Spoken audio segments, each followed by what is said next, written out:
ത്രിയേകദൈവത്തിന്റെ വലിയ നാമത്തിൽ അന്യവൈദിക ശ്രേഷ്ഠരെ, ബഹുമാനപ്പെട്ട അധ്യാപകരെ, മാതാപിതാക്കളെ, പ്രിയപ്പെട്ട കൂട്ടുകാരെ, ഏവർക്കും ക്രിസ്തുയേശുവിന്റെ സ്നേഹവന്ദനം.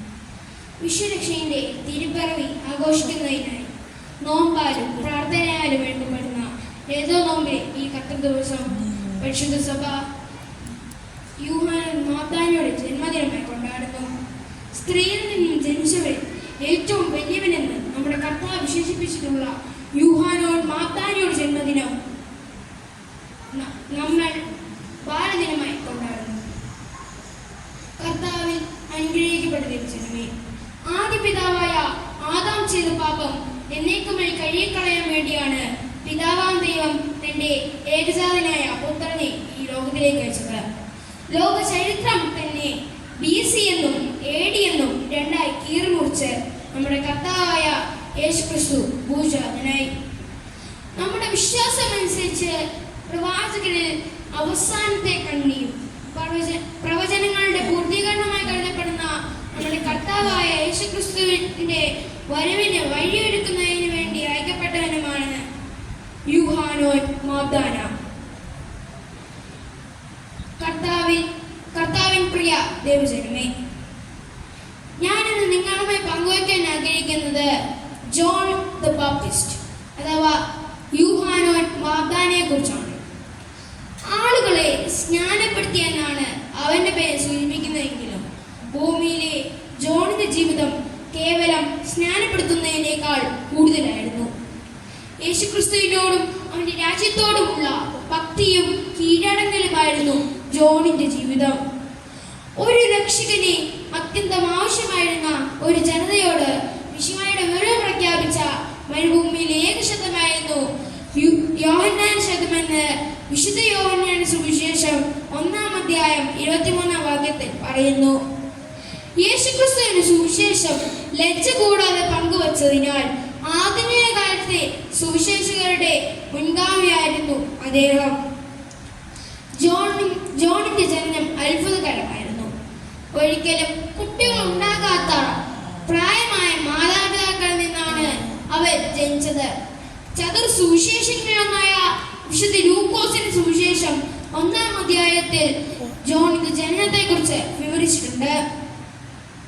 നോമ്പിന്റെ പശ്ചാത്തലത്തിൽ നാം ആദ്യം ഓർക്കുന്ന ആഗമനം തന്നെ യൂഹാനോൻ മാബ്ദാനയുടെ ജനനമാണ്. ജനനവേളയിൽ തന്നെ തന്റെ പിതാവിന്റെ സംസാരശക്തി വീണ്ടെടുക്കാൻ മുഖാന്തരമായ യോഹന്നാൻ എന്ന പദത്തിന് പ്രാവെന്നും അർത്ഥമുണ്ട്. പ്രാവ് നിഷ്കളങ്കതയുടെ ആദ്യ പ്രതീകമാണ്. വ്രതനിഷ്ഠരായ മാതാപിതാക്കളുടെ ഏകപുത്രനായി വ്രതനിഷ്ഠയോടെ ജീവിച്ച യോഹന്നാൻ പ്രായപൂർത്തിയായപ്പോൾ യെരുശലേം നഗരത്തിനും ചാവുകടലിനും ഇടയിലുള്ള മരുഭൂ പ്രദേശത്ത് യോഹന്നാൻ പഴുക്കൻ ജീവിതം നയിച്ചു. അഴിയിൽ തുകൽ ധരിച്ചുള്ള ഒട്ടേരോമം കൊണ്ടുള്ള വസ്ത്രം ധരിച്ച് ലളിതമായ ഭക്ഷണക്രമം പാലിച്ച് കാട്ടുതേനും വെട്ടിക്കിളിയും ഭക്ഷിച്ച് തന്നെ മുമ്പാകെ വച്ചിരിക്കുന്ന രാജ്യവേലയിൽ ശ്രദ്ധ കേന്ദ്രീകരിച്ച് ജോൺ ഒരു ലളിത ജീവിതം നയിച്ചു. യോഹന്നാൻ സ്നാപകന്റെ ജീവിതത്തിൽ നിന്നും നമുക്ക് പഠിക്കുവാൻ കഴിയുന്ന ധാരാളം പാഠങ്ങളുണ്ട്.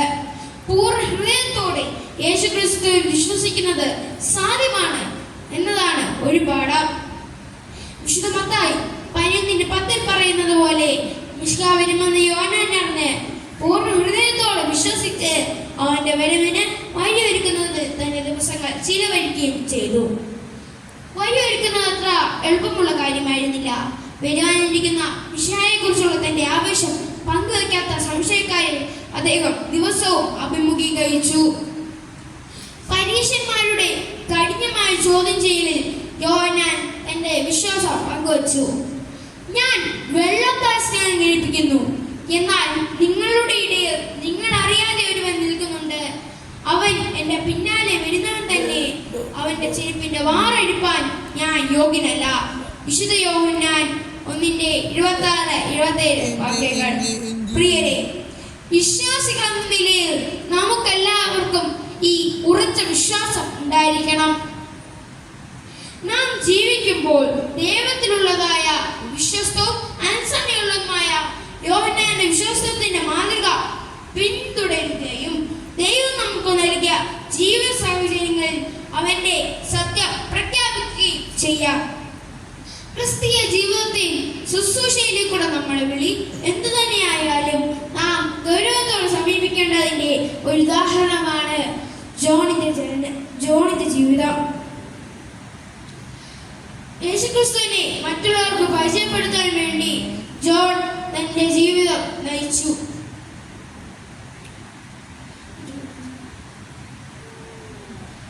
ദൈവമാണ് നൽകിയ ദൗത്യത്തിൽ അവൻ ശ്രദ്ധ കേന്ദ്രീകരിച്ചു.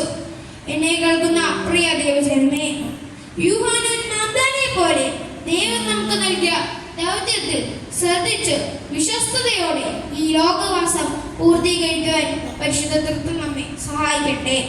എനിക്ക് ഈ അവസരമൊരുക്കി തന്ന വന്യ വിദ്യാഭ്യാസത്തോടും ബഹുമാനപ്പെട്ട അധ്യാപകരോടും മറ്റ് ഭാരവാഹികളോടുമുള്ള നന്ദി രേഖപ്പെടുത്തിക്കൊണ്ട് ഞാൻ വാക്കുകൾ ഉപസംഹരിക്കുന്നു.